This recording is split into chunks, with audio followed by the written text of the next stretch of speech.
photographers try to tell the story in a very immediate, powerful, provocative way. What I'm doing is studying that subject's movements, their personality, their depth, their gestures. That's it. Working for Geographic is the best job in the whole world. It's also the hardest job in the whole world. The intensity you have to live with the photography. Most people aren't willing to pay the price. You're a little bit like a Texas Ranger. You're out there by yourself, on your own frequently, just doing your thing. It's just a little moment at a time, and you capture it in the box, and then you put it on the page. Once it's there, you've captured something that possibly could never be captured again.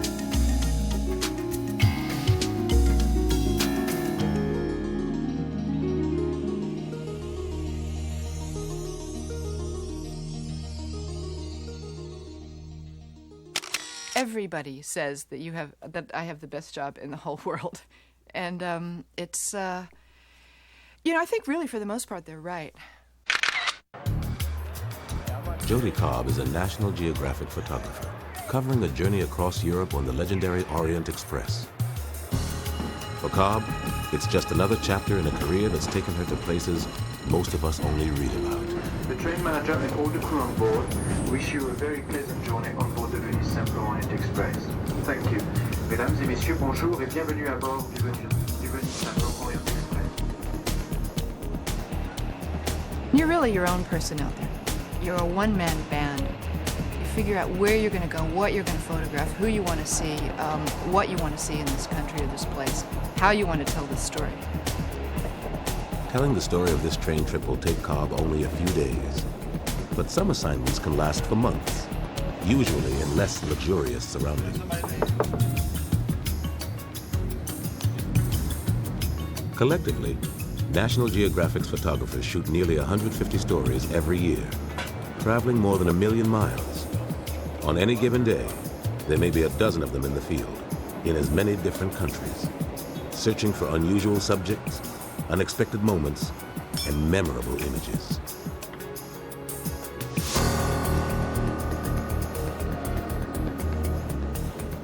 It's not an easy job. The photographers of National Geographic must try to bring the world and all that's in it to the pages of a magazine.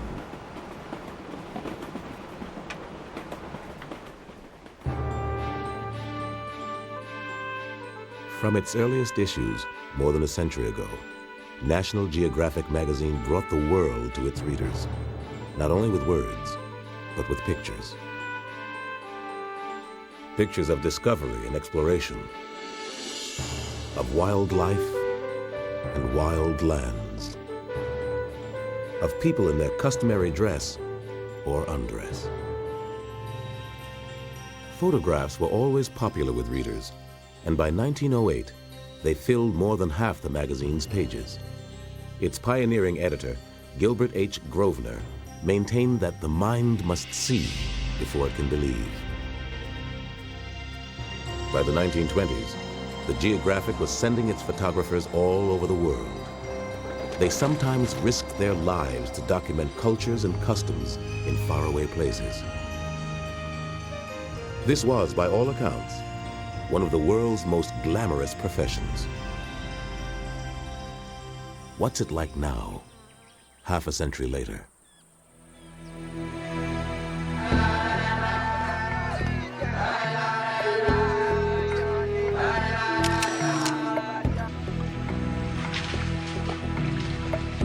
The image of the National Geographic photographer is just as romantic today as it ever was. It still seems like a dream job. But how does the reality stack up against the dream?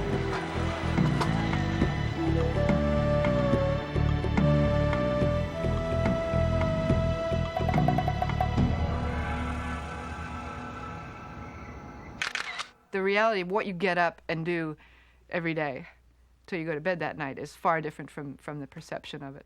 Traveling to distant locations, taking a lot of bags, going through customs, getting sick, getting well, hoping, praying. It's miserable conditions or horrible hotel rooms. Worrying about the expenses, worrying about the weather, You spend much time arranging and gaining permissions and authorizations and very, very little time shooting. It's loneliness and fatigue, and it's assistants who won't show up, and it's helicopters that develop engine trouble. The plane I was flying in crashed into a lake. It's a bit insane. It's totally abnormal. It's diseases. I've had malaria 12 times. Broken my back, had malaria, been seasick.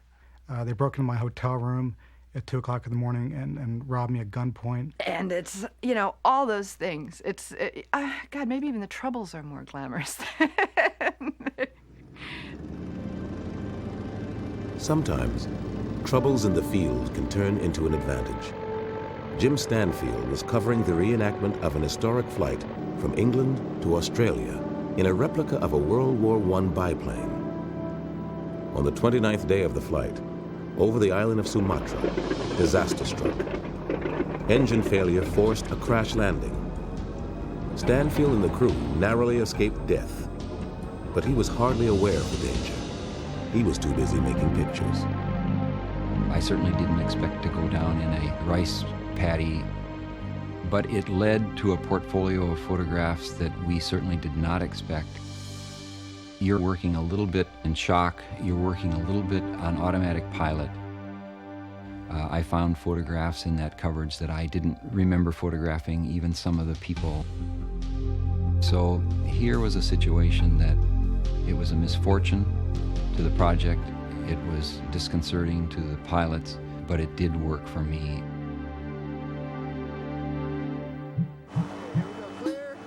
Nick Nichols specializes in adventure and wildlife photography, and he's no stranger to adversity in the field. But even Nichols was unprepared for the grueling 7 months he and his team would spend on assignment in the Ndoki rainforest of Central Africa. The Ndoki is the first time I've ever been to an intact ecosystem. When you get into the Ndoki, you realize that you're definitely the outsider, that the creatures there are in control. It's just a place for animals and not for humans. The toughest part of my job is oftentimes not taking photographs, but surviving in the environment where I've gone to photograph.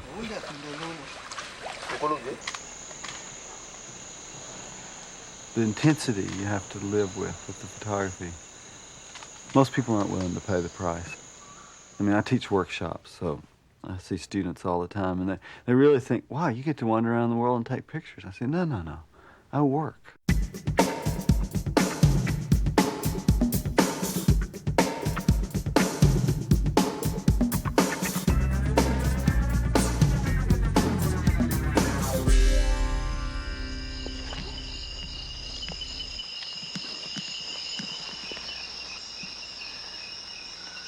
There's a difference in capturing your subject and putting it where you want and having it stand there.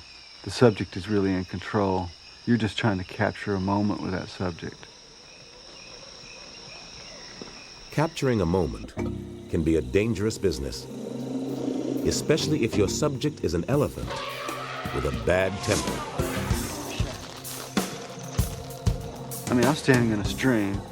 The elephant's running straight toward me. Really what I'm thinking about is when to run. And so I push the button at the last possible moment, and then I start running. And think, well, I wonder if I got it. I wonder if it's in focus. I wonder if it's properly exposed. And then when you see it, it's just a roaring moment.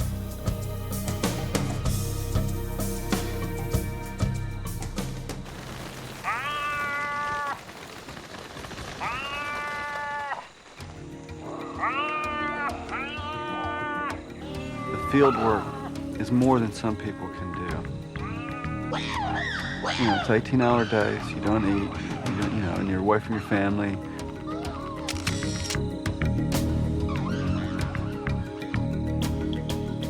I mean, we lived in a forest that's got probably the most insects on the planet in it. Not only do they give you disease, they sort of drive you crazy with biting you all the time, or in your ears, or in your eyes. And there were worms that would get into our feet, and they're called footworms, but I ended up with about 100 of them on my buttocks, which was kind of embarrassing. it's not a cushy job. It didn't load. What? It didn't load. It didn't? Oh, no. Okay.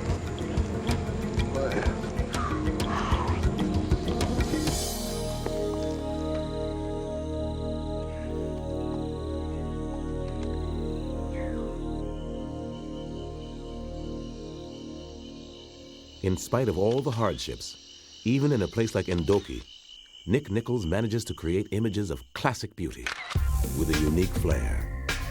His daring and inventive photographs are changing the way we view wildlife. The way I look at natural history is so different than the way it's been looked at in the past. The static nature of photography doesn't do it for me because the world's moving. And I'm very much a product of the 60s and popular culture, so I see with bright colors and I see with a little flash on the camera and its edges that the movement creates.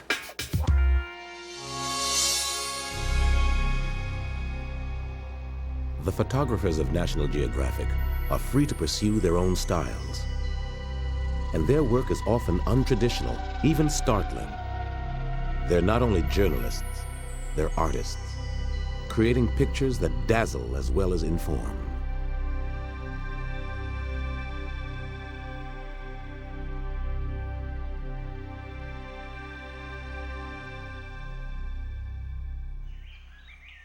William Allard is a veteran geographic photographer who's long been recognized for the distinctive style of his photographs. Like Nichols, Allard pushes his craft to its technical limits, often shooting in low light or in unexpected settings. He defies convention both in his style and in his choice of subjects. With me, I think it's a certain kind of palette, a certain kind of light. I love working in limited lighting conditions. I think they're, in photography as in painting, it gives you a certain kind of spatial thing you work with. And that's why I don't think, I don't think you look at my photographs and say those are snapshots. You can't make a snapshot at a half a second. I'm not a motion picture person. I'm not a cinematographer. I don't have the element of motion. I don't have sound. So I have to evoke the feeling of movement, perhaps, or the feeling of song. It's trying to put something into that one single image that will evoke the feeling you might get by looking at a sequence of images that tell you about a thing or an event or a place.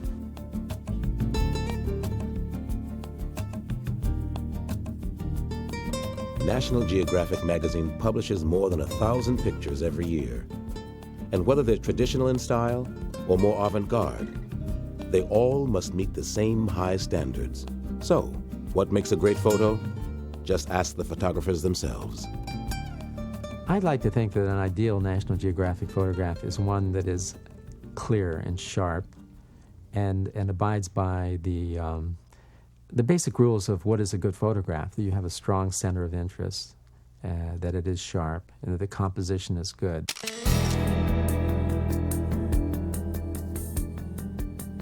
For me, a great photograph is one that really says something, but is also packaged well, has a nice content, good design, and it says something about life, says something about the human condition, says something about the planet.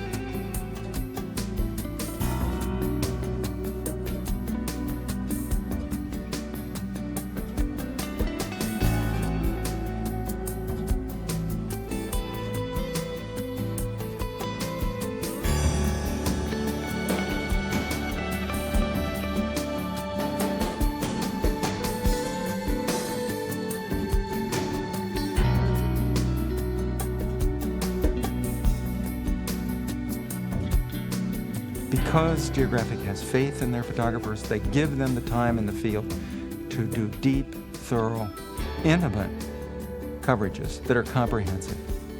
And Without intimacy, you cannot get the kind of photographs that readers of the Geographic are used to. Close, personal, powerful photographs.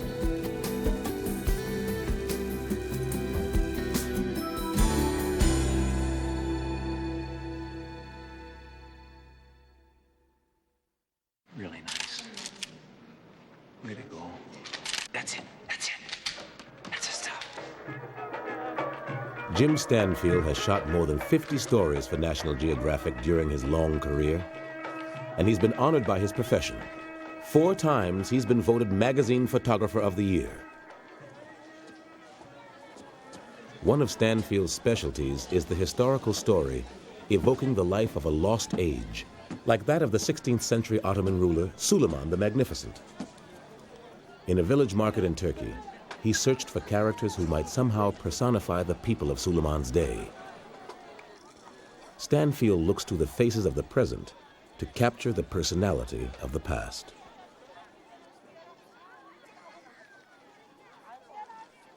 There are probably 5 or 6 great faces in this market. But I probably burn 2 rolls totally on this lady because I believe she has the fiber that I was looking for.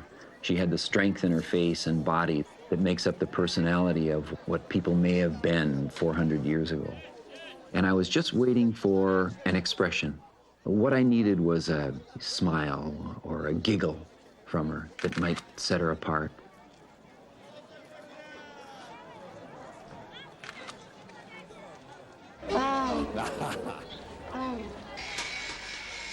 Stanfield invests considerable time and energy in his work in the field, but he brings back more than photographs. How have you been? Working hard. Good. These are some of the rewards that people don't realize. It's not only being reproduced in the magazine, but it's some of the personal contact and it's some of the friendships. Cheap at twice the price. It can be a very lonely life working for the National Geographic and being away 8 to 9 months out of the year. But if you meet a few people like this, it certainly recharges the batteries.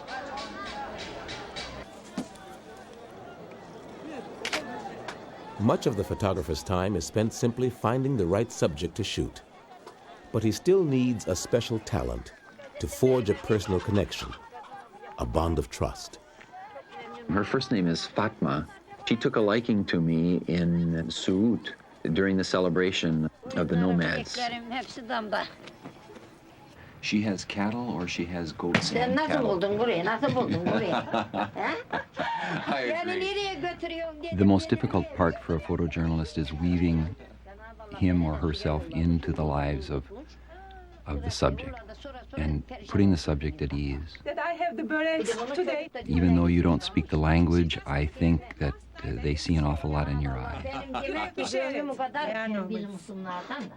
I don't think it takes very long for them to realize that I'm very serious about my work. I'm trying to do the very best for myself and for the subject. And I think they get a big kick out of it.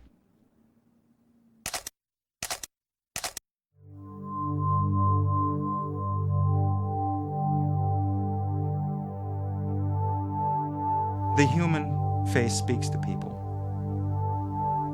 It did to me when I was a young man and wanted to be a photographer. Portraits were the most moving thing. I think they continue to be the most moving part of photography.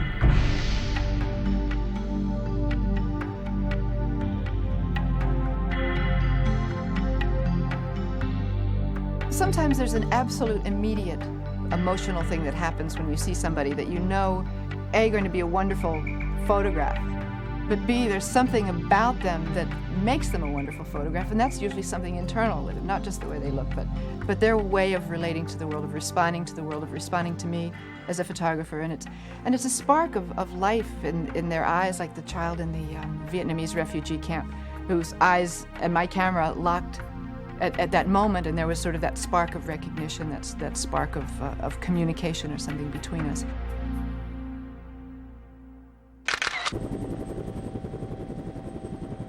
When Lou Massatenta shot a story near Italy's Mount Vesuvius, he would find no faces to respond to his camera, no characters to connect with.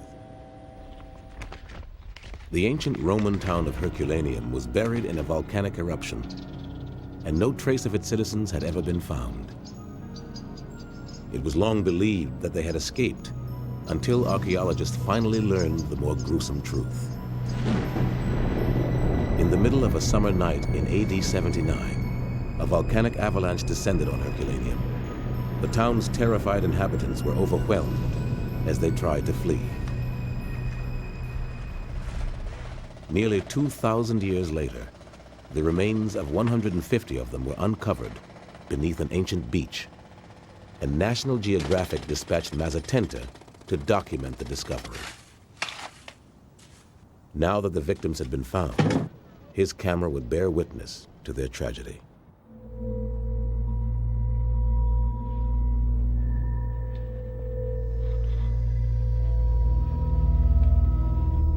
It's really like walking on glass.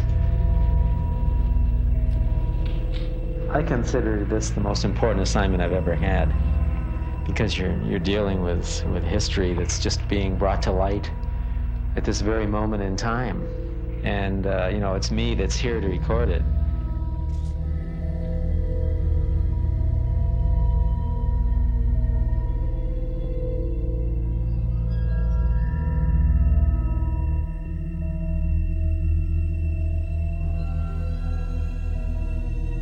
I think the moment I opened that door of that chamber the first time and walked in, and the light was still rather dark and my eyes had to adjust, and I saw slowly these skeletons all laying on the floor.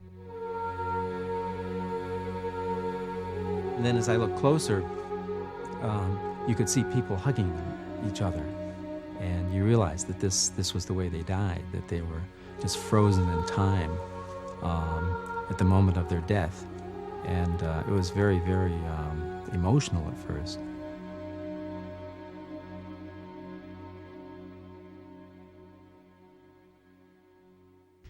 Lou Mazatenta would spend 4 months completing his assignment. But taking pictures is only one step in creating an article for the magazine. Back at National Geographic headquarters in Washington, the photographer faces a different kind of challenge. Working with a picture editor, he must review the hundreds of rolls of film shot in the field. Out of thousands of individual frames, only a few dozen will make the cut to be considered for publication. Besides the writer and photographer, the Geographic team includes editors, artists, cartographers, computer technicians, all working to bring color, detail, and life to the story. A year or more passes from the time a photographer takes his first pictures until the finished magazine rolls off the presses. And on the cover of this issue, Lou Mazatenta's portrait of a lost world.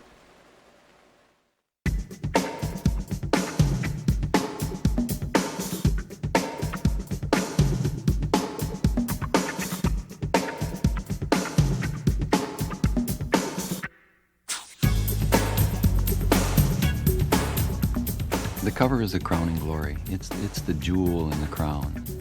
I think it makes all of your efforts complete. To have the cover means kind of that you own the issue. I can see that issue from across the room, and I know it's mine. My story's in there. I think it was chosen as a cover because it's a natural cover. It's a simple photograph.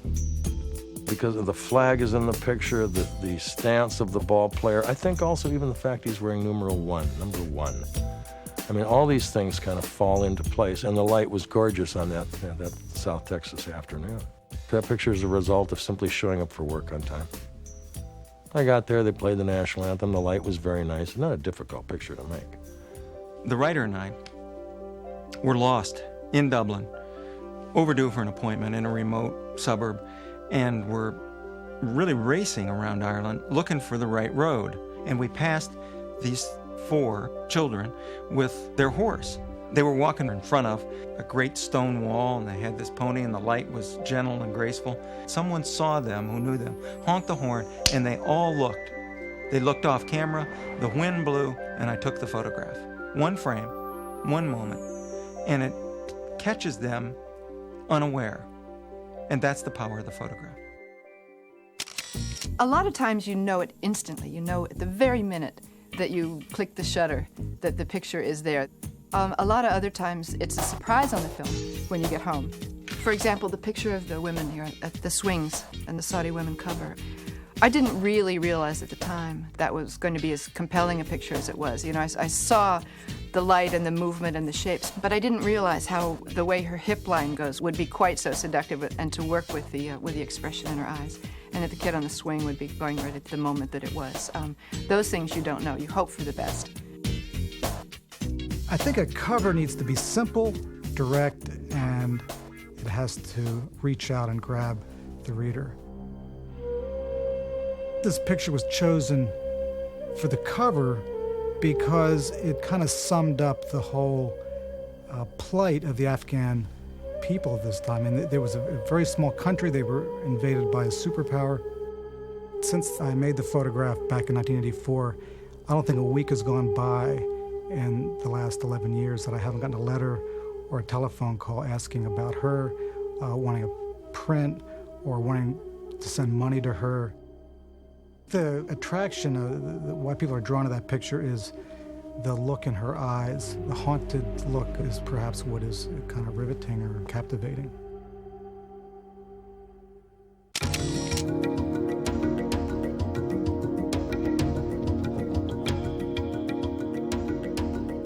Wildlife photography is virtually a trademark of National Geographic. Capturing images of animals in their natural surroundings is a demanding specialty, but the results can entertain, enlighten, and inspire.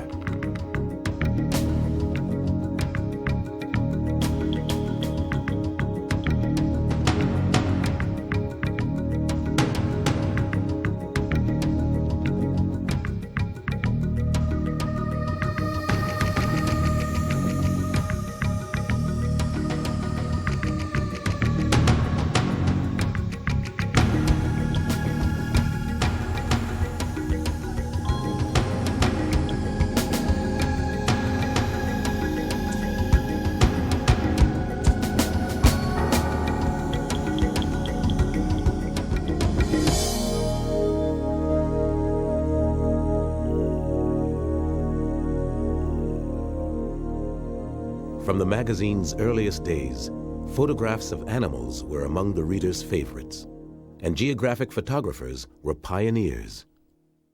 On assignment around the world, they created astonishing portraits of creatures both familiar and exotic. But as the number of unexplored wild places dwindled, a new frontier was just being opened. With the development of the aqualung in the 1940s, for the first time, man could explore and photograph the hidden world beneath the sea. An early convert was National Geographic photographer Louis Martin. In the magazine's first large-scale underwater stories, his groundbreaking pictures provided a startling look at the creatures of the deep. Martin's work helped to inspire the next generation of underwater photographers. One of the best is David Duboulet. In his 25 years of working for the Geographic, Duboulet has shot more than 36 articles. His work keeps him in the field most of the time.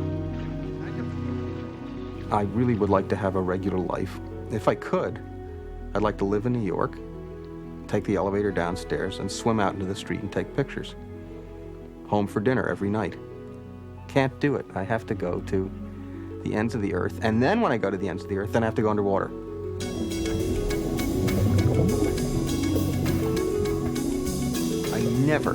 Never go in the water without a camera. I can barely take a bath without a camera. I might miss something.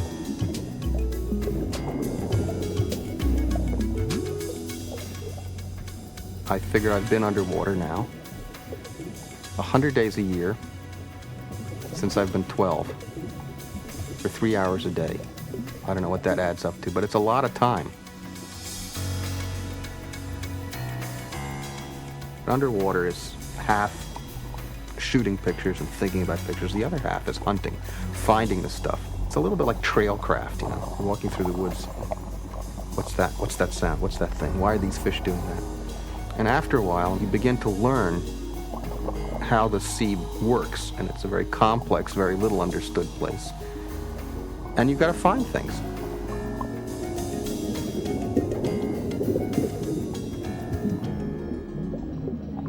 Underwater photography, like anything else underwater, requires special training and sophisticated equipment. I knew a guy, he's a French photographer.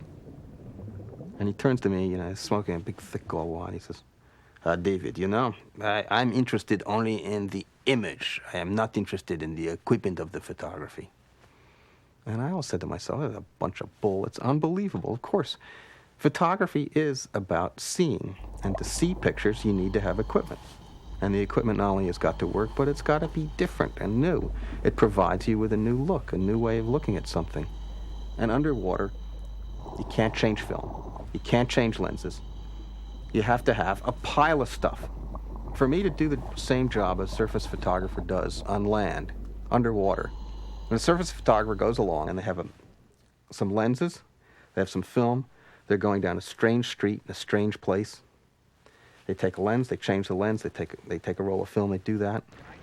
To shoot 6 rolls, they have to have 6 cameras. And each one of them has to have a different lens. And each camera has to have 2 or 3 strobes attached to it. So that's like a mountain of stuff to go off and take a picture of a shrimp, or a shark, or a shrimp and a shark. And of course, everything has to be lit underwater. It's a blue or green, strange world.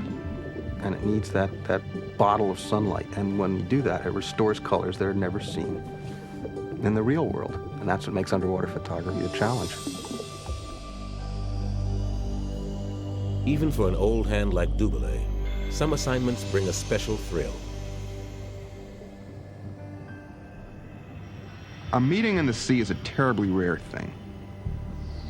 For a human to come face to face with any creature is a wondrous experience. And of all the creatures in the sea, stingrays are the most bizarre. To be surrounded by these creatures is not only rare, it's absolutely extraordinary.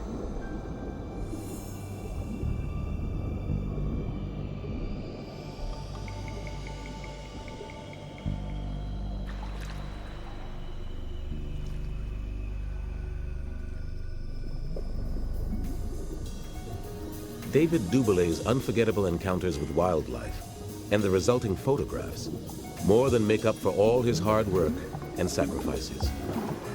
Is this the Japan? But he doesn't forget the readers. They too must be enlightened and transported by his experiences.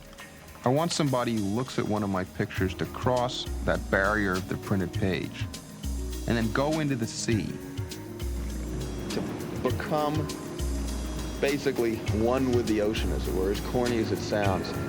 But if they can sort of let themselves go and rattle around in the frame of the picture and feel the ocean, then it's a successful picture.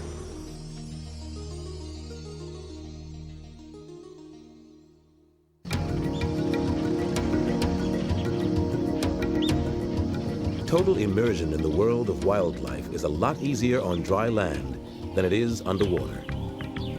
Making their home near Chobe National Park in Botswana, Beverly Jobert and her husband Derek have the time they need to create award-winning natural history films.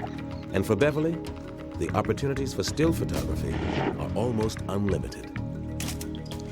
I have to totally engulf myself in the subject. And living out in the bush, I obviously have the advantage of a lot of time. I can sit and wait for many hours, and if nothing happens, I don't have the nagging urge of being totally frustrated that I haven't got a shot.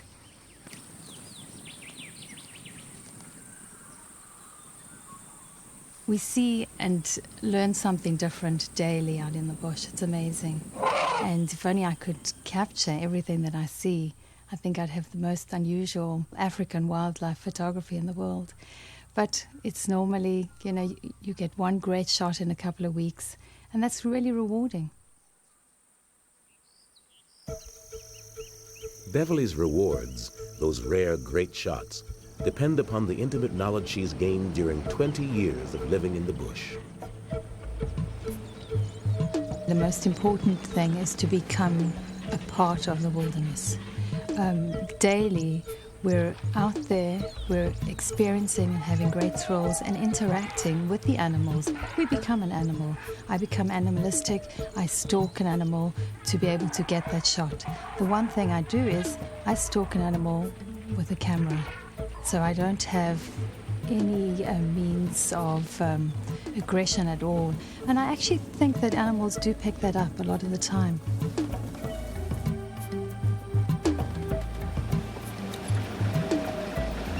I hope the lions don't spot this one because there are not that many around. It's much harder living in the bush than living in a city. There are a lot of things you have to do, like draw your own water. You can't just turn on a tap and have hot, flowing water. There's an incredible calmness in the bush, and you actually become sort of one with what is happening around you, and your spirit feels, just so great that I don't think I could ever live comfortably in a city.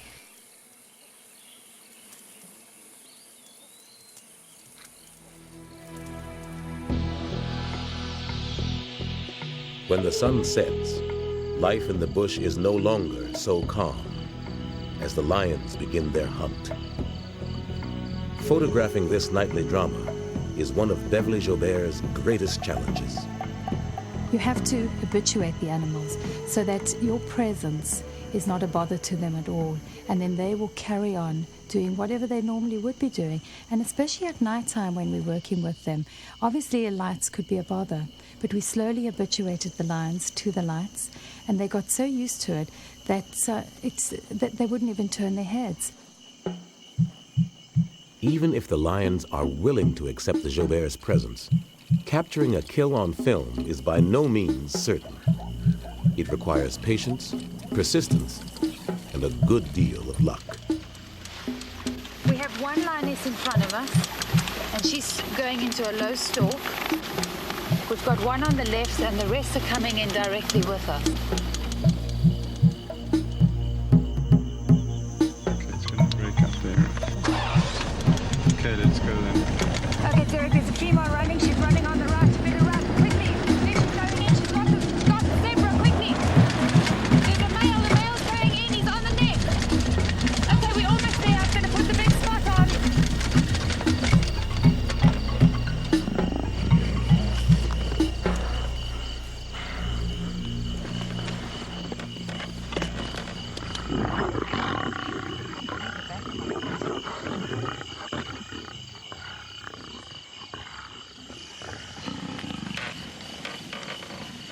As this primal scene plays out in front of her, Beverly must find the presence of mind to balance her lights, her cameras, and her emotions. To watch the lions, it took me a long time to accept what they were doing.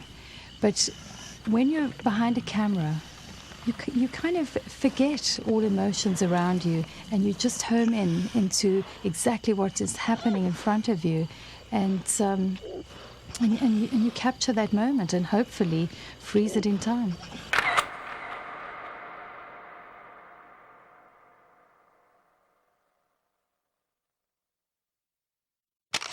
For Beverly Joubert, freezing a moment on film is the essence of photography. But her success depends upon finding the right moment. Take, for instance, the lion catching the baby elephant. I'd seen that 3 times in 15 years in Botswana, and never was I able to capture it before. And then 2 years ago, it happened in front of us. I put my finger on the shutter, and I knew instantly that I got a great shot because I knew it had never been seen before. It was totally unusual, and I just felt that everything had worked out well. Every picture tells a story, and every photographer has a favorite story about a picture. In New Guinea, I swam into this huge school of barracudas, and they began to circle me like a big silver wall coming around like that. And I'm in the middle, and I'm shooting pictures of barracudas. And I'm saying to myself, I am the picture. The picture is me in the middle of these barracudas or someone else. I swam back to the dive boat, and I got the captain, Dinah Halstead. I said, you got to come with me. She says, I got 6 other guests I'm cooking. I said, you got to come. So we jumped in the water. We swam back to the barracudas. They were still there. Enormous school, 1,000 barracudas. And we swam into it, and then they began to circle Dinah. And I dove to the bottom, and I said, this is it. This is the picture. And I turned around, I looked up, and there were the barracudas perfectly circling her. I went once and twice. She held out her hand like a ballet dancer. And then they were gone. And that was the picture. I shot the whole roll, and I said, we got it. The idea of every picture telling a story, I've always believed that. Like that picture of Jane with the chimp hand. I saw it happening, and I didn't know if I could capture it. Basically, I looked over my shoulder, and Jane was offering her head to a chimp that would really actually be threatening to kill her. Because she studied mother-infant behavior so long, she knew exactly how to disarm him with body language. So she was able to offer him her head like that without danger. I'm seeing this out of the corner of my eye, and I started walking and trying to clean up the frame while I'm walking. So when I first put the camera to my eye, there were all kinds of disturbing things that didn't make it a magic moment. And I'm just talking to myself, please, please, please, please, and clicking, because you got to keep shooting it just in case it goes away. And there it was for, I think, 2 frames, but only one that's like that. And then I just, whew.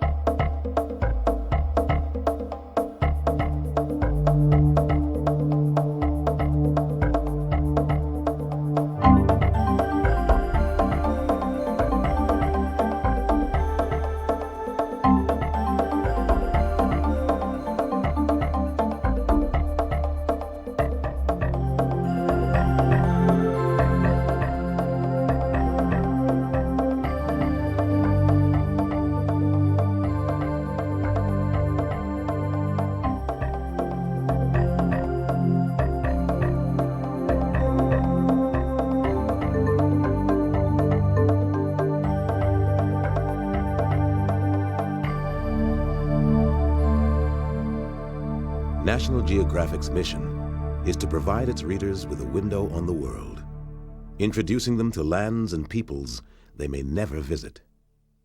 Often, however, the photographers must work in places where outsiders are unwelcome. I personally like to do the photography of closed worlds, hidden worlds, societies of people that you normally don't get in to see, like the women of Saudi Arabia. Probably 99% of the women I asked to photograph said no. The situation there is that they had to get permission from their father or their husband or some male guardian.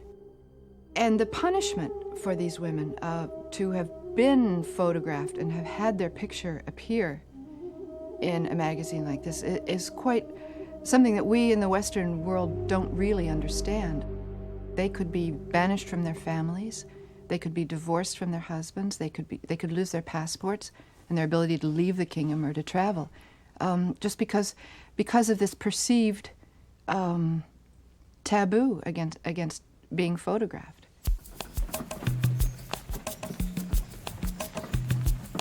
Bill Allard also specializes in unlocking obscure cultures, both at home and abroad. Over the years, he's provided readers with intimate portraits of religious groups like the Amish, independent loners like cowboys, and even the cloistered world of minor league baseball teams. In the Brazilian state of Rondônia, Allard has entered another hidden community. Here, on the fringes of civilization, impoverished farmers are leveling the rainforest in a desperate bid for a better life. But this is more than a story of environmental destruction. It's a tragic story about people. A lot of these people have farmed elsewhere, but they were crowded out by big money, by corporations, big farm operations, and driven in the direction of Rondônia, where they're able to start again with their own land. I'm fortunate enough when I work for Geographic that they kind of turn me loose. So I can wander down the road and I can respond to the area, to the region, and to the people. To get to the heart of a story, a photographer must sometimes encroach on his subject's privacy, and that can present an ethical dilemma. I'm going in here now, and I'm going to, I've been taking pictures here for 10 minutes. They've never met me before in their lives, and we just kind of descend upon them, and we're intruders. We're always taking, and the best you can do, I think, my feeling is, because it's undeniable that we are intruding, so I think we have to try to do the best we can to make that intrusion worth some merit to them. Sometimes a photographer is able to give something back. For Allard, the chance came after he photographed a young shepherd in Peru. And I was just wandering along the road, as I like to do, and came upon this boy, and he was just sobbing, all broken up in tears. And some driver had come down the road and just kind of smashed through his band of a dozen sheep, killing about half of them.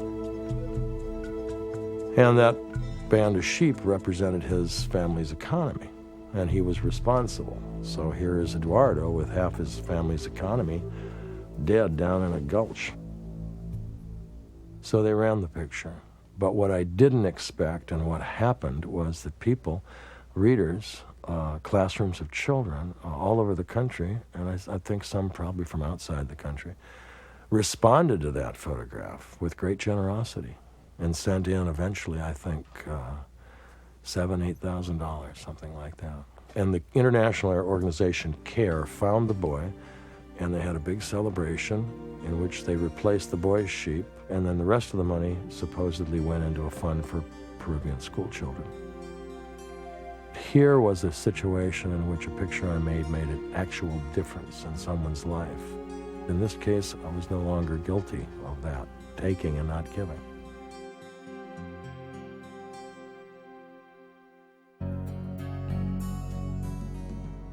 Though their job is simply to document reality, photographers can't help responding to the hardships of their subjects' lives.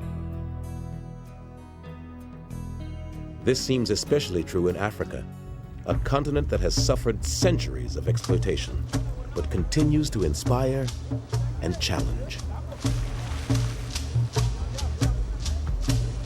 Bob Caputo has covered Africa for more than 2 decades, traveling its length and breadth and gaining remarkable insight into its peoples and their cultures.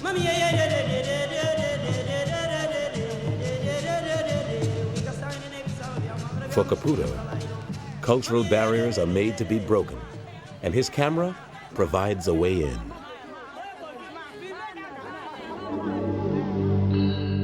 But some stories are almost too painful to photograph. In 1992, he covered the famines that ravaged Somalia, the Sudan, and the other countries of the Horn of Africa. This time he struggled to maintain some distance. The danger in having a camera here in front of your face between you and the subjects is that it becomes a shield, and sometimes it's necessary, especially in a situation like the Horn of Africa, because the things that you're making photographs of are so horrifying and so depressing. And I found in several situations that there came a time when I couldn't do it anymore. I just had to put down the camera. I was too overcome by the emotion and the tragedy. I feel like if I'd been able to keep doing my job and keep making photographs when I felt that way, then you stop being human.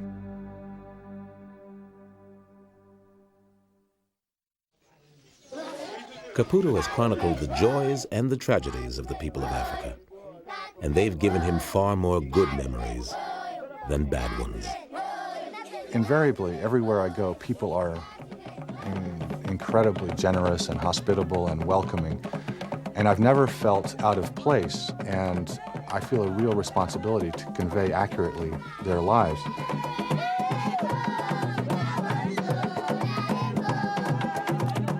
There are all these millions of people who look at National Geographic magazine, and often, especially in the kinds of places that I go to, this may be the only information they get about this place.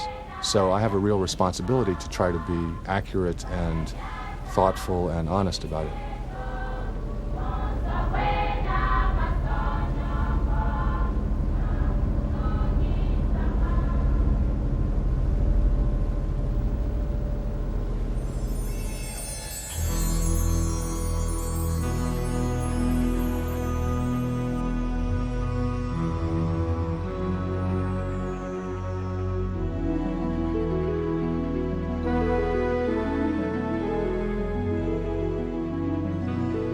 Somebody says, boy, you really work hard. I don't consider it working hard because I love it. The hardest part of my profession is if for some reason I can't do it. If I can't work, that's hard.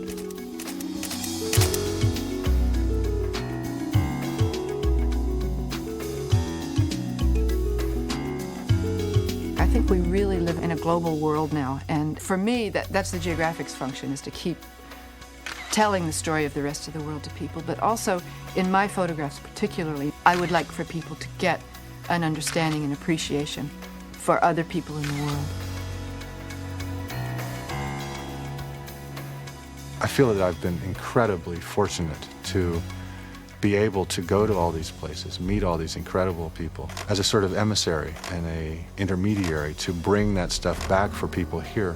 But on a personal level, I've been really lucky to have been able to live like this. One of the things that photography has special to offer is it's a slice. It's just a little moment at a time, and you've captured it in the box. And then you put it on the page, and you can look at it for a long time. It never goes away. The elephant just keeps charging. But that was only at 2/50th of a second back in the swamp. But now it's going to live forever. That's pretty neat.